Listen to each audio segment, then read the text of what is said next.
The world has gone quiet. Shadows stretch across the walls. Let your thoughts grow soft. A story waits in the stillness. If it brings you peace, like, subscribe, and tap the bell so you never miss a night. Now let the story find you. You stand at the edge of a forgotten mountain path, the air sharp with the scent of pine and something older, something that lingers like a half-remembered dream. The sky above is heavy, gray clouds rolling over each other, but no snow falls. Not yet. Your breath catches in the cold, forming faint clouds that dissolve into the dusk. The village below, a cluster of lantern-lit rooftops, feels a world away. Up here, the silence is alive, pressing against your ears, whispering secrets you can't quite hear. Your boots crunch on the gravel as you climb toward the shrine. It's a place the villagers spoke of in hushed tones, their eyes darting to the side as they warned you to stay away. The Snowless Shrine, they called it, though no one could explain why. Some said it was cursed. Others swore it was sacred. All you know is the pull in your chest, a strange need to see it for yourself, to step into the stories they refused to finish. The path narrows, flanked by gnarled trees that twist toward the sky like skeletal hands. Their branches are bare, yet they seem to watch you, their shadows shifting just out of sync with your steps. You adjust the scarf around your neck, the wool scratching softly against your skin, and keep moving. The air grows colder, heavier, as if the mountain itself is exhaling. At last, the shrine comes into view. It's smaller than you imagined, a wooden structure perched on a stone platform, its red paint faded to a dull blush. The torii gate at the entrance leans slightly, as if tired from centuries of standing guard. No snow dusts its beams, though the ground around you is dusted with frost. You pause, your heart thudding softly. There's something here, a weight in the air, like the moment before a storm breaks. You step closer, your footsteps muffled now, as if the ground is swallowing the sound. The shrine's doors are ajar, revealing a sliver of darkness inside. You hesitate, your fingers brushing the edge of your coat pocket, where a small charm from the village rests. A gift from an old woman who pressed it into your hand, her eyes wide with urgency. For protection, she'd whispered before turning away. As you approach the torii, a figure steps out from behind the shrine. You freeze. It's a young man, no older than you, his dark hair falling into his eyes. He wears a long coat, too thin for the cold, and his hands are stuffed into his pockets. His gaze meets yours, sharp and searching, like he's been waiting for you. "You shouldn't be here," he says, his voice low, almost swallowed by the wind. There's no threat in his tone, only a quiet certainty, as if he's stating a fact as plain as the sky above. You open your mouth to respond, but the words catch in your throat. There's something about him, something that makes the air feel heavier, like he's part of the shrine itself. I just wanted to see it," you manage, your voice softer than you intended. He tilts his head, studying you. No one comes here just to see. His eyes flicker to the shrine, then back to you. "What's your name?" You hesitate. The villagers' warnings echo in your mind, their stories of spirits and lost travelers swirling like mist. But his gaze is steady, almost gentle, and you find yourself answering. You tell him your name, and he nods, as if it's a piece of a puzzle he's been trying to solve. "I'm Kato," he says, stepping closer. The frost crunches under his boots, but you notice something strange. His steps leave no marks. The ground behind him is untouched, as if he weighs nothing at all. Your heart skips, but you push the thought away. It's just a trick of the light, you tell yourself. The dusk is playing with your eyes. Why are you here? You ask, your voice steadier now. Cato smiles, but it's a sad, fleeting thing, like a candle flickering out. I've been here a long time, he says. Longer than I should. He glances at the shrine again, and you follow his gaze. The darkness inside seems to shift, as if something is moving just beyond your sight.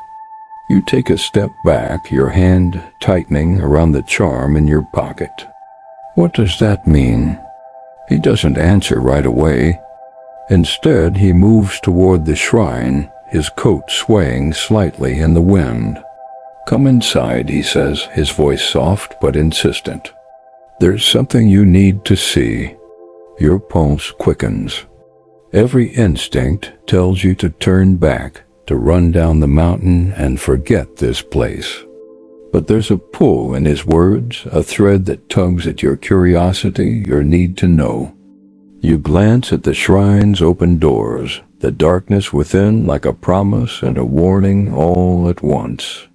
Cato stops at the threshold, turning to look at you. His eyes are darker now, deeper, like pools of ink reflecting the fading light. You wanted to find the shrine, he says. Now it's found you. The wind picks up, cold against your skin, and you realize the silence has changed. It's no longer empty. It's waiting. The wind curls around you, sharp and restless, as you stand before the shrine's open doors. Cato's words echo in your mind, a quiet challenge that makes your skin prickle. The darkness beyond the threshold seems to pulse, inviting you closer, yet every step feels like a choice you can't unmake. You grip the charm in your pocket, its edges pressing into your palm, and take a breath.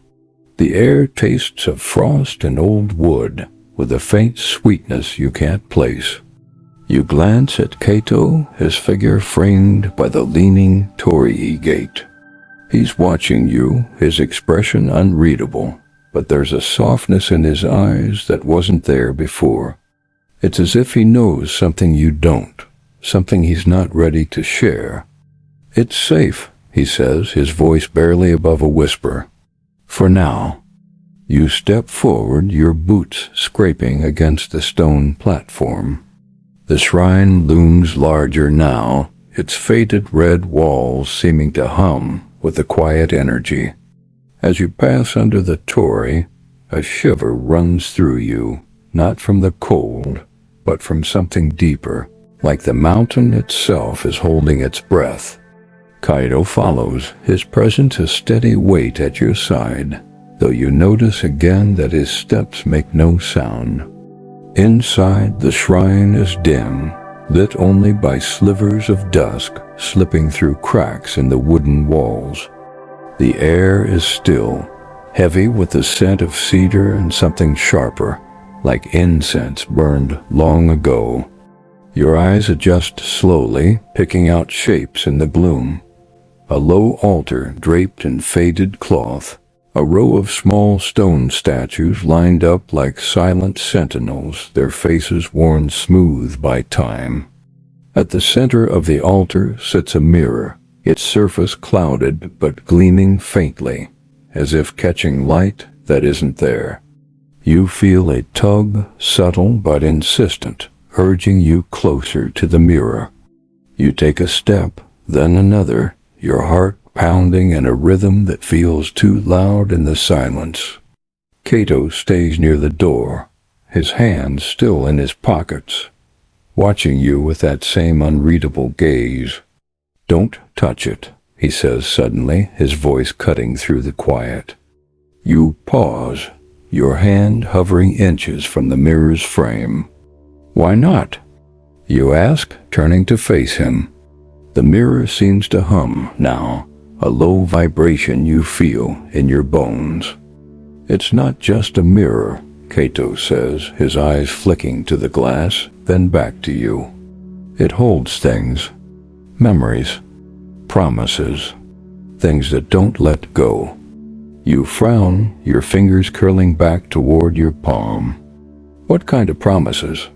He hesitates, and for the first time you see a crack in his comb, a flicker of something like pain.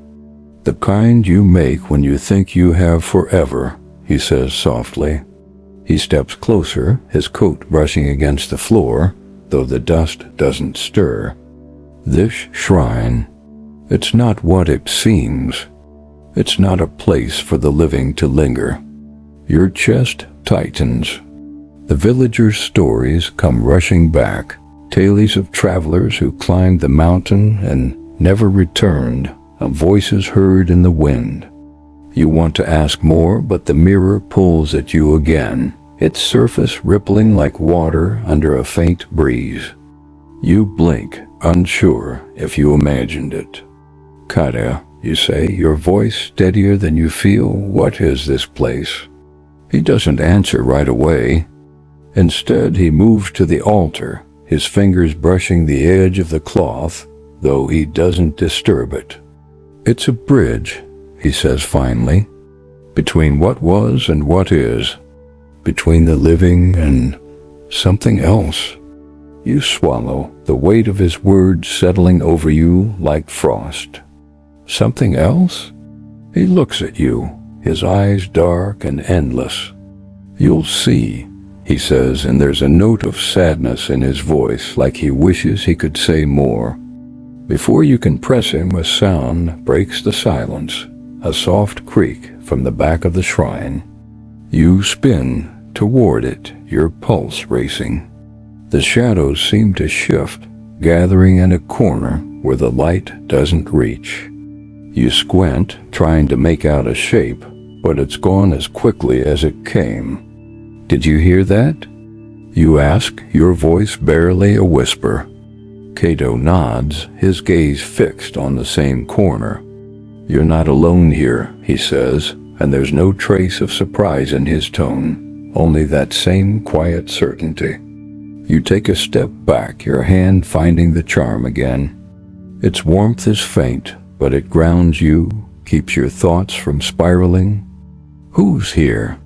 You ask, though you're not sure you want the answer. Kato doesn't look at you this time. His eyes stay on the shadows, as if he's seeing something you can't. Not who, he says. What? The air grows colder. The sweetness you noticed earlier now sharp and cloying, like overripe fruit. You glance at the mirror again, and this time you're sure you see it ripple, a faint shimmer that makes your stomach twist. You want to ask Kato what he means, but the words stick in your throat. The shrine feels smaller now, the walls closer, the air thicker. You should go, Kato says suddenly, his voice urgent but still soft, like he's trying not to wake something. You don't belong here. Not yet. But you don't move. The pull of the mirror, the weight of the shrine, the mystery of Kato himself, they hold you in place. You came here to find answers, to unravel the stories the villagers wouldn't tell. And now, standing in this dim, ancient place, you feel closer to something, though you don't know what. Show me, you say, your voice firm despite the tremor in your hands. Show me what I need to see. Kato's eyes widen, just for a moment, before his expression softens again. You're brave, he says, and there's a warmth in his voice that wasn't there before. Or foolish. He steps closer, close enough that you can see the faint lines of his face, the way his eyes seem to hold a light of their own. Either way, you've chosen. The mirror hums louder now, a sound that vibrates in your chest. The shadows in the corner shift again, and this time, You're certain you see something move, a shape that's almost human, but not quite. Your heart pounds, but you don't look away. Cato reaches out, his hand hovering near yours, not quite touching. "Be careful," he whispers. "Once you see, you can't unsee." The shrine holds its breath, and so do you. The shrine's air clings to you, thick and sweet, like honey left too long in the sun. Your eyes are locked on the mirror, its surface no longer still, but alive, rippling like a pond disturbed by an unseen stone. Cato's warning hums in your ears, but your feet stay rooted, drawn to the strange pull of the glass. The shadows in the corner shift again, a slow, deliberate movement that makes your skin prickle. You want to turn, to face whatever lurks there, but the mirror holds you, its faint glow curling around your thoughts like a whisper. Cato stands close, his presence both a comfort and a question you can't yet answer. His hand hovers near yours, not touching, but you feel the weight of it, like a promise or a plea. "You don't have to do this," he says, his voice soft, almost lost in the low hum of the mirror. "You can still walk away, but you can't. Not now." The charm in your pocket feels heavier, its edges sharp against your fingers, as if urging you to stay. You take a step closer to the mirror, the wooden floor creaking beneath you. The air grows colder, the sweetness now tinged with something sharp, like the bite of winter air. Your reflection stares back, but it's wrong, somehow. The edges of your face blur, and for a moment, you think you see another figure behind you, a flicker of white cloth and dark hair. You blink, and it's gone. "What is it showing me?"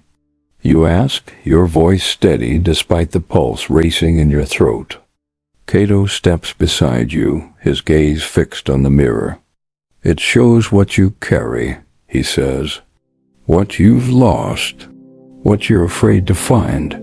His words are gentle, but they cut, stirring memories you've buried deep. A moment of laughter shared with someone long gone, a promise you couldn't keep, a regret that lingers like frost on your heart. You push the thoughts away, but the mirror seems to pull them closer, its surface shimmering with faint images that aren't yours. You see a flash of a lantern-lit street, a woman's silhouette against a paper screen, her head bowed in sorrow. The image fades, replaced by a child's hand reaching for something just out of grasp. Your chest tightens, and you realize these aren't just images. They feel like memories, but not your own. They're heavy, laced with longing and unspoken words. "Cato," you say, turning to him, "whose memories are these?" His eyes meet yours, and for the first time you see a flicker of hesitation, like he's weighing what to tell you. "They belong to this place," he says finally, "to the shrine, to those who came before." He pauses, his gaze drifting back to the mirror. "And to me." Your breath catches. The shadows in the corner move again, and this time you turn to face them. A figure stands there, half hidden in the gloom, its form indistinct but human, draped in a pale kimono that seems to shimmer like moonlight. It doesn't move, doesn't speak, but you feel its gaze, heavy and unyielding.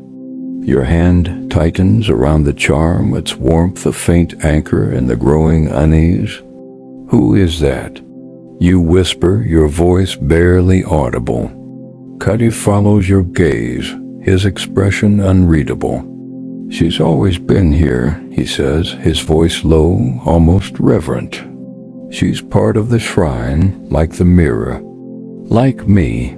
You want to ask what he means, but the figure steps forward, just enough for you to see her face. She's young, her features delicate, her eyes dark and endless, like twin voids that swallow the light. Her lips part, but no sound comes. Instead, you feel a wave of sorrow, so sharp it steals your breath. It's not yours, but it fills you, heavy and cold, like stepping into a river in winter. You stumble back, your shoulder brushing against Cato's.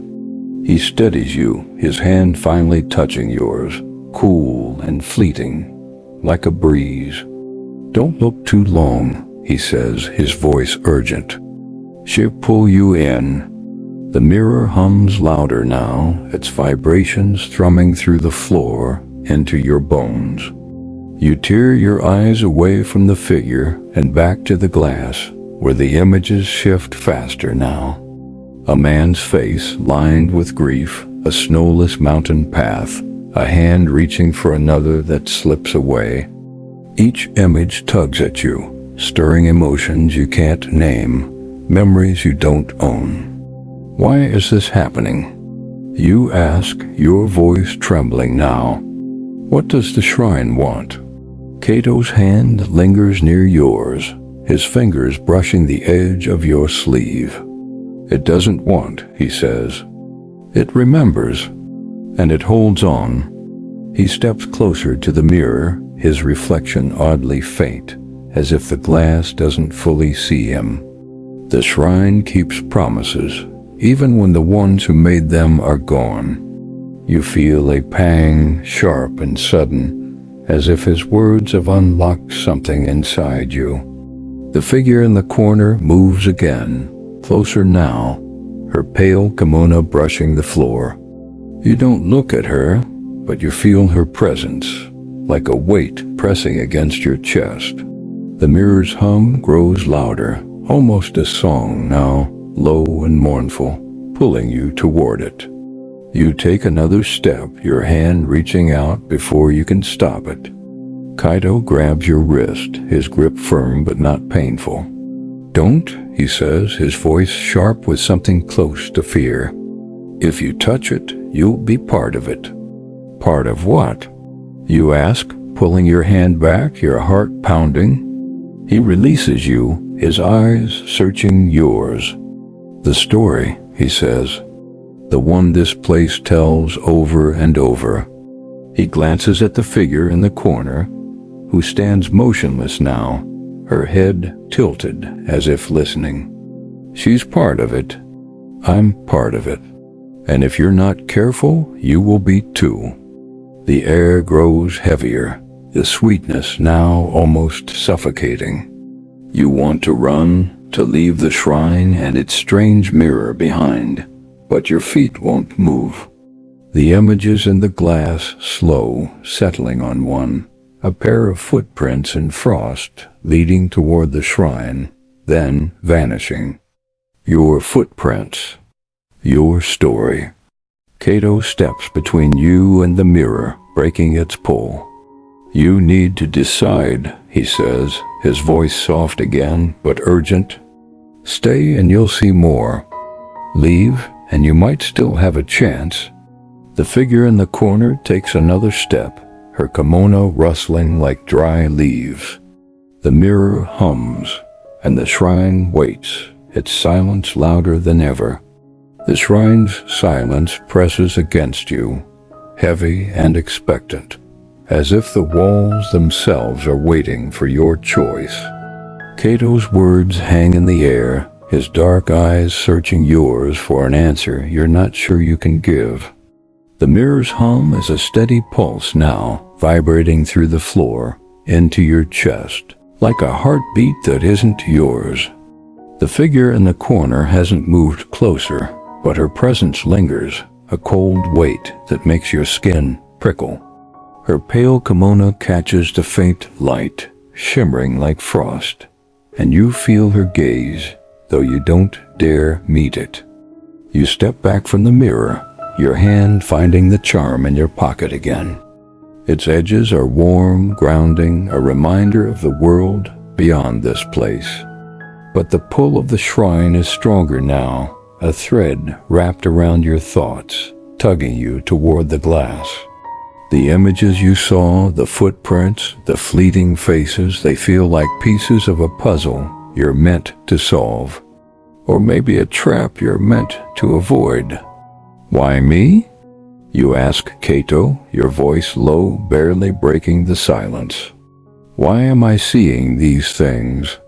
He doesn't answer right away. His gaze flicks to the mirror, then back to you, and for a moment you think you see something like guilt in his eyes. You came here, he says finally. That's enough. The shrine chooses who it shows itself to. He pauses, his voice softening. Or maybe you chose it. You shake your head, the weight of his words too much. I didn't choose anything. I just wanted to see the shrine, to understand the stories. Your voice trembles, but you press on. What does it want from me? Kato steps closer, his coat brushing against the altar, though the dust doesn't stir. It wants you to listen, he says, to carry what it holds. But you have to decide how much you're willing to hear. He glances at the figure in the corner, her form still and silent, her head tilted as if she's part of this conversation. She's listening too. Your heart skips and you risk a glance at her. The woman in the pale kimono stands just beyond the altar now, her face half hidden in shadow. Her eyes are dark, endless, and though she doesn't move, you feel her sorrow sharp and heavy, like a stone in your chest. You look away quickly, back to Kato, who's watching you with that same quiet intensity. What happens if I stay? You ask, your fingers tightening around the charm. He hesitates, his expression softening, almost tender. You'll see more, he says. You'll understand. But the more you see, the harder it is to leave. He steps toward the mirror, his reflection faint, almost ghostly. This place doesn't let go easily. The air grows colder, the sweetness now sharp enough to sting your throat. You take another step back, your boots scuffing against the floor. The mirror's hum shifts, becoming a low, mournful note, like a song sung in a language you don't know. You feel it pulling at you, urging you to look again, to step closer. But Kato's warning echoes in your mind, and you hold your ground. Tell me about her, you say, nodding toward the figure without looking. Who is she? Kato's eyes darken, and for a moment he seems far away, lost in a memory you can't see. Her name was Hannah, he says, his voice barely above a whisper. She came here a long time ago, looking for something she'd lost. Like you. He pauses, his gaze drifting to the mirror. She stayed too long. Your chest tightens. What happened to her? He doesn't answer right away. Instead, he moves to the altar, his fingers brushing the edge of the clouded mirror, though he doesn't touch the glass. She made a promise, he says finally, to the shrine, to someone she loved. It bound her here. He looks at you, his eyes heavy with something unspoken. Promises are dangerous in a place like this. You swallow, the weight of his words settling over you. The charm in your pocket feels heavier now, almost burning against your fingers. You think of the old woman in the village, her urgent whisper as she pressed it into your hand. Did she know what you'd find here? Did she know about Hannah? The figure Hannah shifts slightly, her kimono rustling like leaves in a storm. You don't look at her, but you feel her presence grow stronger, her sorrow weaving into the air, mingling with the mirror's hum. You want to ask more, to understand what promise could bind someone to this place, but the words stick in your throat. The shrine feels smaller now, the walls closer, the air thicker, as if it's closing in around you. Cato steps between you and the mirror again, his presence a quiet anchor. You don't have to decide now, he says, his voice gentle but firm. But you can't stay here forever. No one can. He glances at Hannah, then back to you. Not without paying a price. The mirror's hum grows louder, and you catch a glimpse of movement in its surface. This time it's not a memory or a stranger's face. It's you standing on the mountain path, your scarf trailing in the wind. But the path is different, shrouded in mist, and your footprints are gone, as if the frost swallowed them. You blink and the image shifts, showing you standing in the shrine, your hand reaching for the mirror, your reflection smiling in a way you don't recognize. You step back, your heart pounding. What was that? You ask, your voice shaking.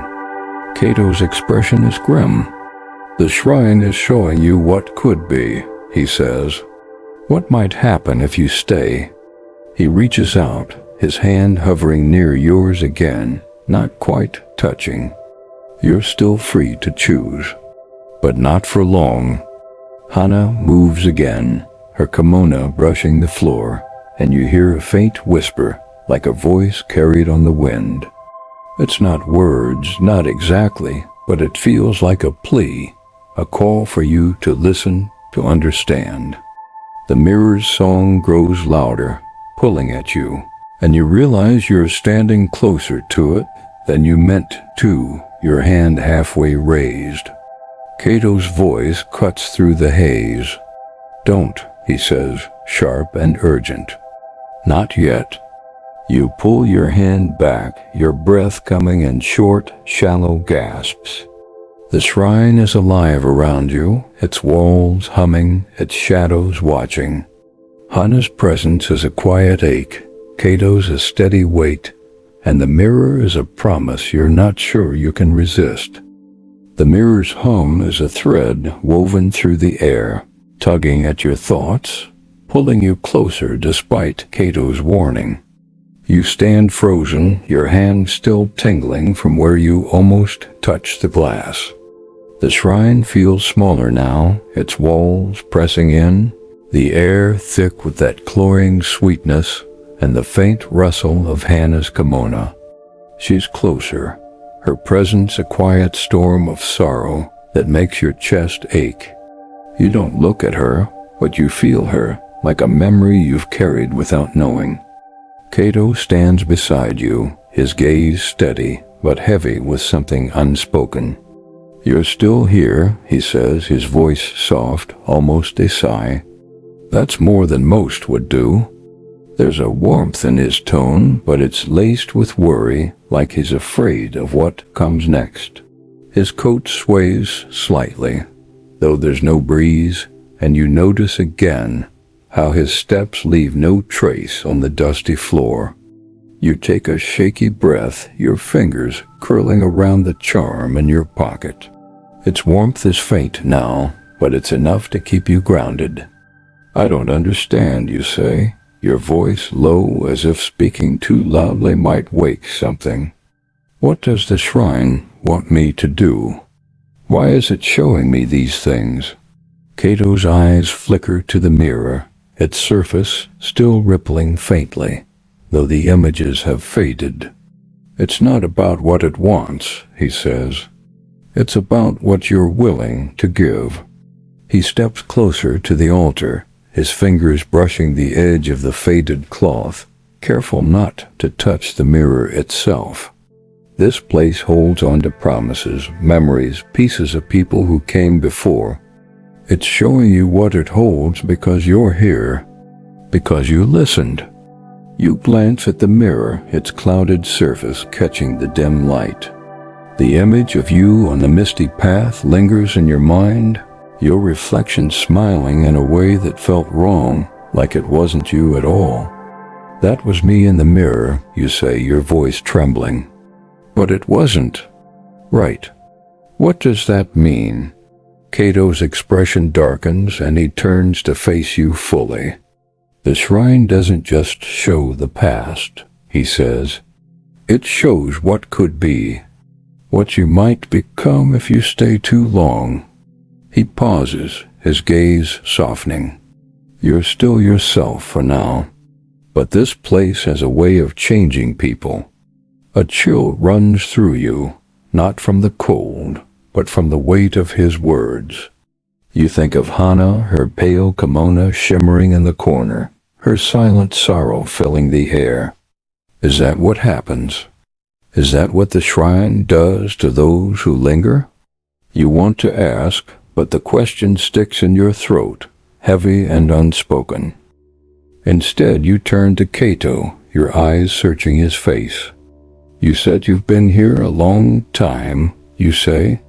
What happened to you? Why are you still here?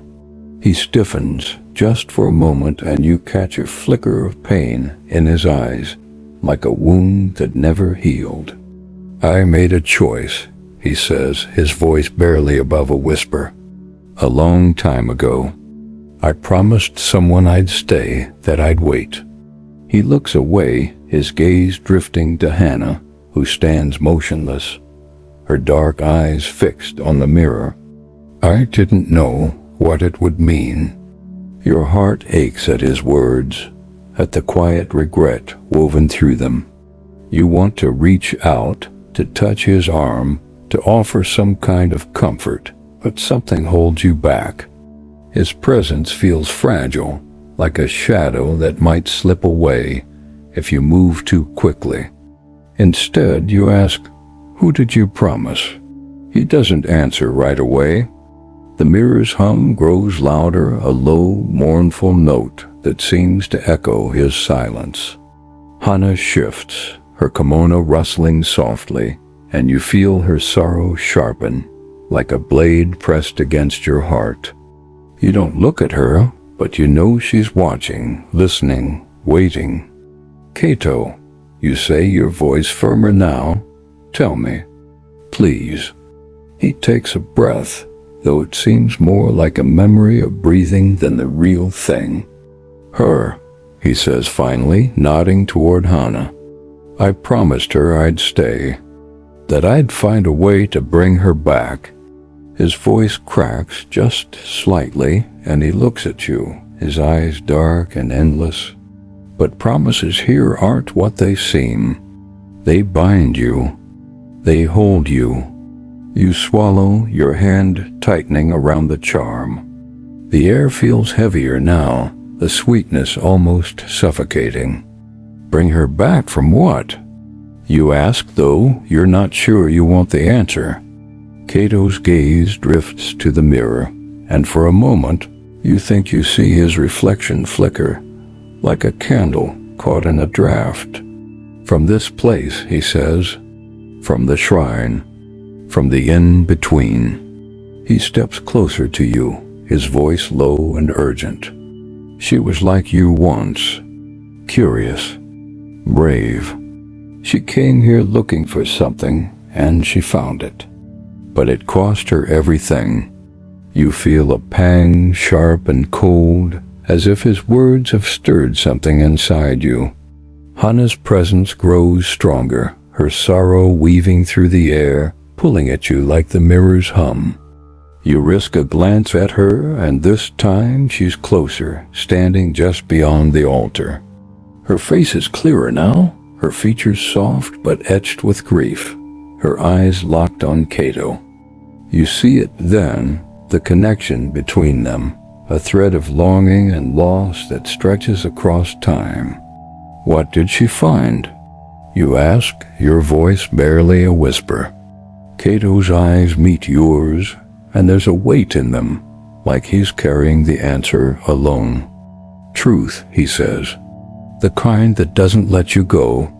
He pauses, his gaze flickering to the mirror. The shrine showed her who she was, who she could have been, and she chose to stay. The mirror hums louder, and you feel it pulling at you again, urging you to look. You resist, keeping your eyes on Kato. And you? You ask, why did you stay? He smiles, a sad, fleeting thing. "Because I loved her," he says simply, "and I thought I could save her." The words hit you like a wave, heavy and cold. You look at Hannah, her pale form shimmering in the dim light, and you feel her sorrow deepen, wrapping around you like a shroud. The mirror's song grows louder, and you realize you're standing closer to it again, your hand halfway raised. Cato's hand brushes yours, cool and fleeting, pulling you back. "Not yet," he says, his voice urgent. "You're not ready." But the shrine is ready. The air hums, the shadows shift, and Hannah's gaze feels like a promise you're not sure you can keep. The shrine's air is thick now, heavy with the weight of Cato's confession and the mournful hum of the mirror. Your heart beats too loudly, a rhythm that clashes with the low, pulsing song of the glass. Hannah's presence lingers like a shadow you can't shake, her sorrow seeping into your bones, making your chest ache with an emotion that isn't yours. You stand just steps from the mirror, its clouded surface shimmering with faint light, pulling at you like a tide. Cato's hand, cool and fleeting, brushes yours again, anchoring you to the moment, keeping you from stepping closer. "You're still here," he says, his voice soft but edged with urgency. His dark eyes search yours, as if he's trying to see how much of you remains untouched by the shrine's pull. You can still leave. You should. But you don't move. The charm in your pocket is warm, a faint pulse against your fingers, but it feels distant now, like a memory of the world outside. The shrine is all there is, its walls closing in, its silence alive with whispers you can't quite hear. Hannah stands motionless by the altar, her pale kimono catching the dim light, her eyes fixed on Cato with a longing that makes your throat tighten. "What happened to her?" you ask, your voice low, as if speaking too loudly might break the fragile balance of this place. "You said she stayed. What did the shrine do to her?" Cato's gaze flickers to Hannah, and for a moment his expression softens, as if he's seeing her as she was, not as she is. "She looked too long," he says, his voice barely above a whisper. The mirror showed her everything, her past, her heart, the things she couldn't let go. She thought she could carry it all, that she could fix what was broken. He pauses, his eyes meeting yours again. But the shrine doesn't fix things. It holds them. You swallow, the sweetness in the air now sharp, almost bitter, like overripe fruit left to rot. "And you?" you ask. "You stayed for her. What did it show you?" He looks away, his jaw tightening, and you see that flicker of pain again, raw and unguarded. "It showed me what I couldn't have," he says. "What I lost when I made my promise." He steps closer to the mirror, his reflection faint, almost translucent. "I thought I could save her, that I could bring her back to the world. But the shrine doesn't let go of those who choose it."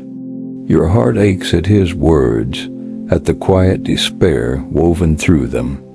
You glance at Hannah, her form still and silent, her dark eyes holding a story you're not sure you're ready to hear. The mirror hums louder, its vibrations thrumming through the floor, into your chest, urging you to look again. You resist, but it's harder now, the pull stronger, like a current dragging you under. "What happens if I look?" you ask, your voice trembling despite your effort to keep it steady. "What will I see?"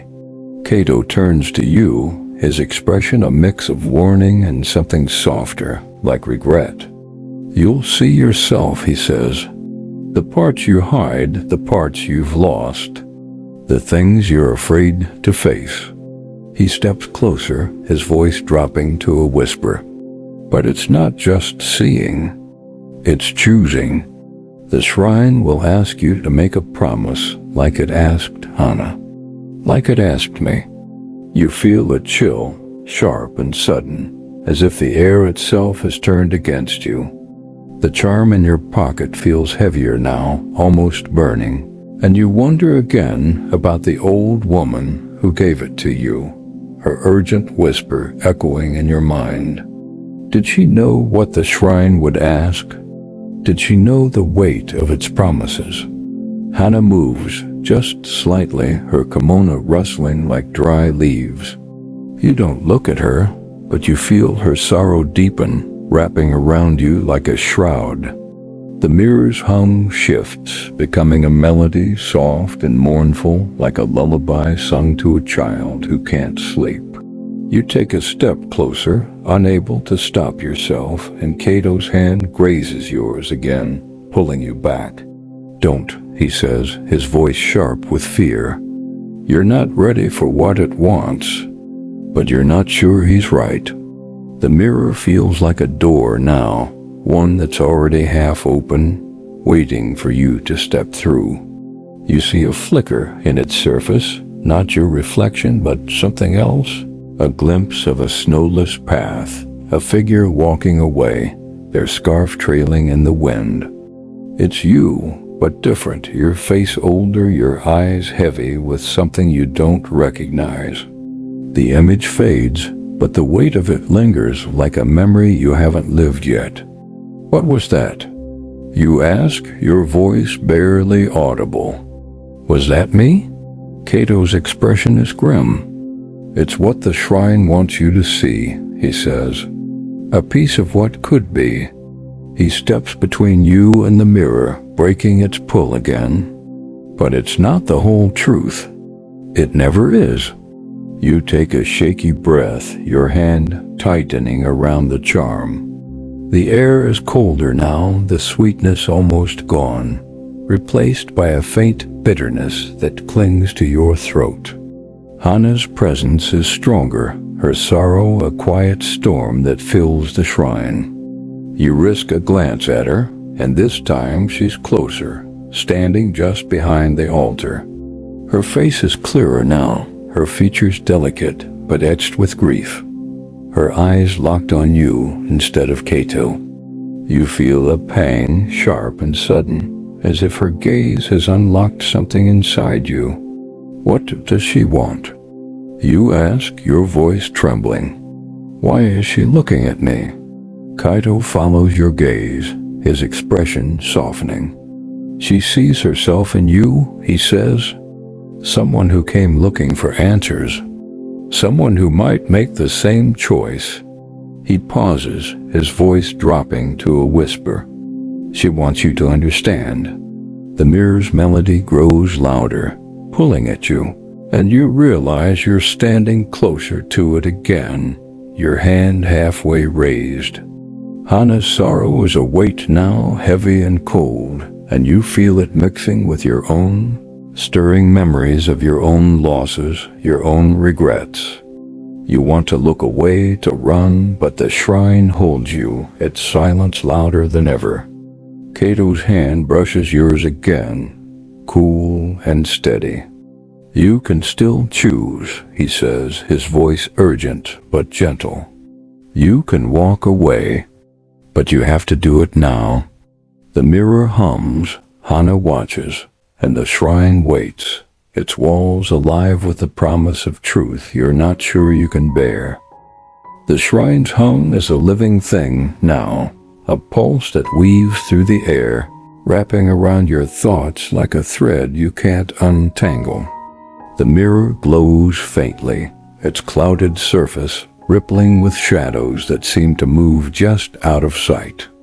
Cato's words echo in your mind, his plea to leave tugging at you, but your feet stay rooted, caught in the pull of the shrine's silent promise. Hannah's presence is a quiet storm, her sorrow heavy in the air, her dark eyes fixed on you with an intensity that makes your heart stutter. The charm in your pocket is warm, almost burning, but it feels distant, like a voice calling from a world you're slipping away from. You stand closer to the mirror than you meant to. Its melody a soft, mournful song that stirs something deep inside you. The images you saw, the snowless path, the older version of yourself, they linger like a dream you can't shake. Cato stands beside you, his presence steady but fragile, like a shadow caught in fading light. His hand hovers near yours, not touching, but you feel its cool weight, urging you to step back. "You're running out of time," he says, his voice low, laced with the desperation he's trying to hide. "The shrine will take what you give it. Don't let it take everything." You swallow, your throat tight with the bitter edge of the air. "What does it want?" you ask, your voice barely above a whisper. "Why me?"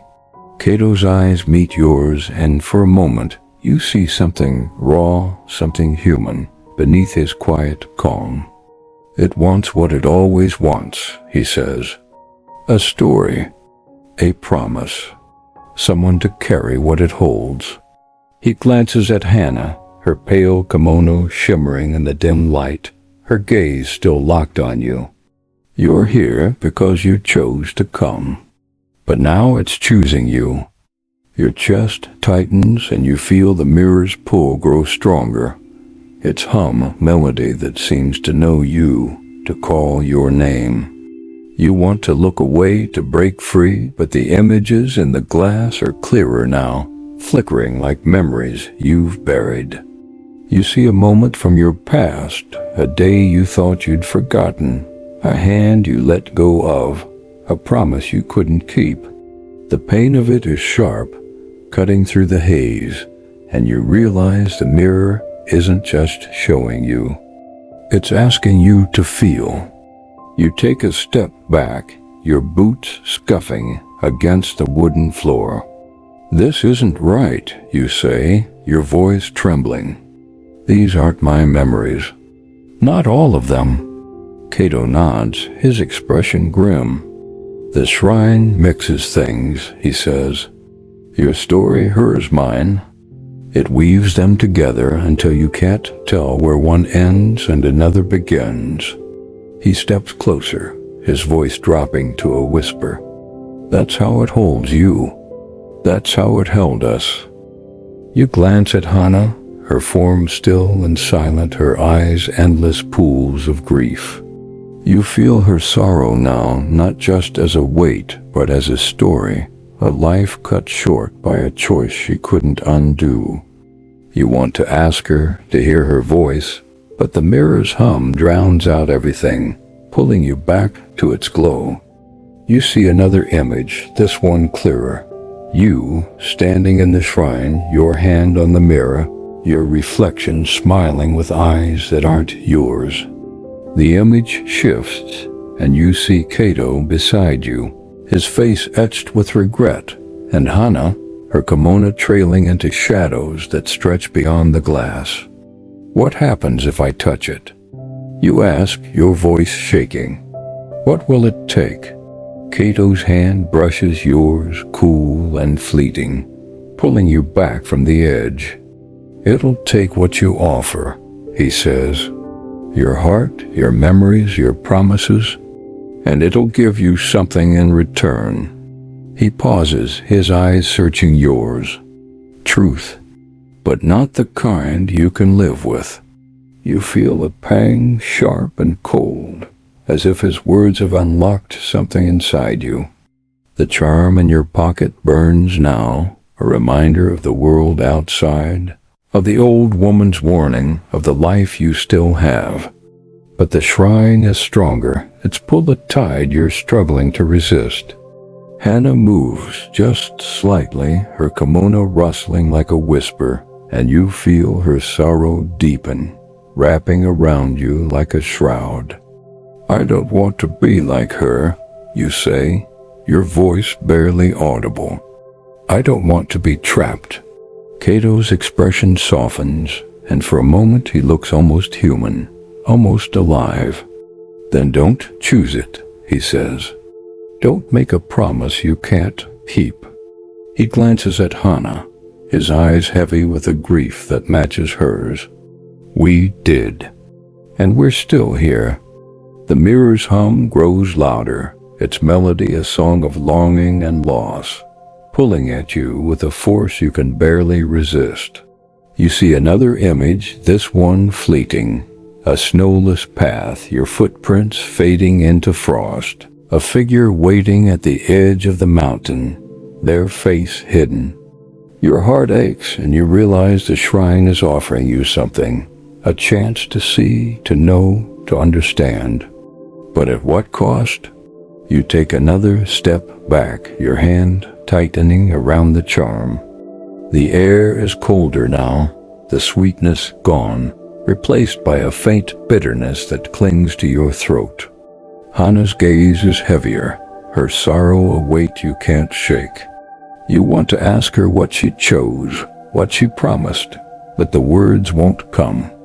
The mirror hums, the shrine waits, and Cato's presence is a quiet anchor, keeping you from falling.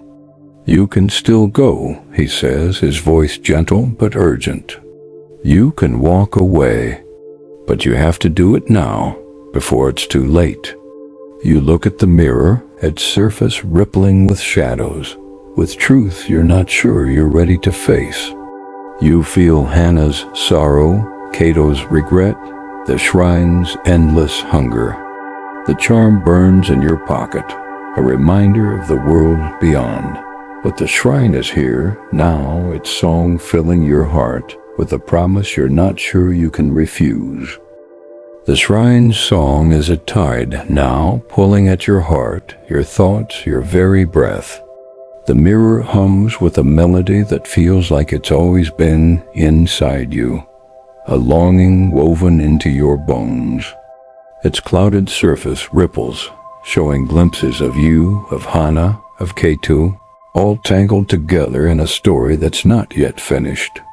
The air is cold, sharp with the faint bitterness of faded promises, and the charm in your pocket burns against your fingers, a desperate reminder of the world you're slipping away from. Hannah stands silent, her pale kimono shimmering like moonlight, her eyes locked on you with a sorrow that feels like your own. Cato is beside you, his presence a fragile anchor, his dark eyes pleading for you to choose, to break free before the shrine claims you. You stand so close to the mirror now, its glow casting shadows across your face. The images flicker faster, a montage of moments that aren't yours but feel like they could be. A snowless path, your scarf trailing in the wind, a hand you couldn't hold, a promise you didn't mean to break. Your heart aches, heavy with the weight of Hannah's grief, Cato's regret, and something else, something that's yours alone. The shrine is asking for you, not just to see, but to give, to offer a piece of yourself to its endless story.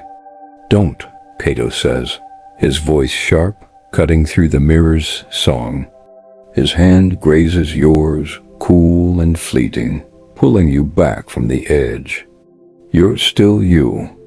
You can still walk away, but his eyes betray him, heavy with the knowledge that he couldn't, that Hannah didn't. You look at him, your chest tight with a mix of fear and longing. What happens if I don't? You ask, your voice trembling but steady enough to carry the weight of the question. What happens if I stay?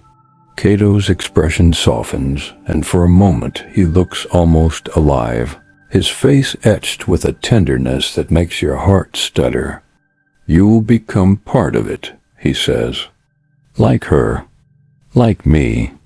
The shrine will hold you, and you'll carry its story forever. He glances at Hannah, her form still and silent, her eyes endless pools of grief. But it's not life. It's not freedom. You feel a pang, sharp and cold, as if his words have unlocked a truth you've been avoiding. The mirror's hum grows louder, its melody a call you can barely resist. You see yourself in the glass again, older, your eyes heavy with the sorrow that mirrors Hannah's, your hand reaching for something you'll never hold. The image shifts, and you see Cato, his coat trailing into shadows, his face turned away. You realize what the shrine is offering. Truth, yes, but also a place to belong, to be part of something eternal, even if it means losing yourself. Hannah moves, her kimono rustling like a whisper, and you feel her sorrow deepen, wrapping around you like a shroud. She's closer now, standing just beyond the altar, her gaze heavy, with a plea you can't fully understand. You want to ask her what she chose, what she promised, but the mirror's song drowns out your thoughts, pulling you closer. Your hand lifts almost on its own, reaching for the glass. Cato grabs your wrist, his grip firm but gentle. "No," he says, his voice breaking. "You're not like us. You don't have to stay." His eyes search yours, desperate, as if he's trying to save you from the choice he made. "Please." The charm in your pocket burns hotter, a searing reminder of the world outside, of the village below, of the life you still have. You think of the old woman, her urgent whisper as she pressed the charm into your hand, her eyes wide with fear and knowing. Did she see this moment? Did she know the shrine would ask for you? You pull your hand back, your breath coming in short, shallow gasps. The mirror's hum falters just for a moment, and the air feels lighter, the bitterness fading. Hannah's gaze softens, her sorrow easing, as if she's relieved by your hesitation. Cato releases your wrist, his hand falling to his side, his expression a mix of hope and grief. "I don't want to be trapped," you say, your voice steady now, though your heart still races. "I don't want to be part of this." Cato nods, a faint smile touching his lips, sad but warm. "Then go," he says. "Now." Before it's too late. You take a step back, then another, your boots scuffing against the wooden floor. The mirror's song grows faint, its pull weakening, but the shrine still feels alive, its walls watching, its shadows whispering. Hannah's presence lingers, her sorrow a quiet ache, but she doesn't move, doesn't follow. You glance at Cato, his figure framed by the altar, his eyes holding yours for one last moment. "Thank you," you whisper, though you're not sure who you're thanking, him or her or the shrine itself. You turn, your heart pounding, and step toward the open doors. The cold air of the mountain greets you, sharp and clean, washing away the bitterness of the shrine. Your footprints mark the frost as you pass under the torii gate, the path stretching down toward the village below. You don't look back. The shrine's hum fades, replaced by the soft crunch of your boots, the distant call of the wind. The charm in your pocket is warm, a steady pulse, and you know you've made your choice. The village lights flicker in the distance, guiding you home. Some stories stay with us long after the words fade. Let this one rest beside you. Sleep deeply, and if it returns in your dreams, perhaps it was never truly gone.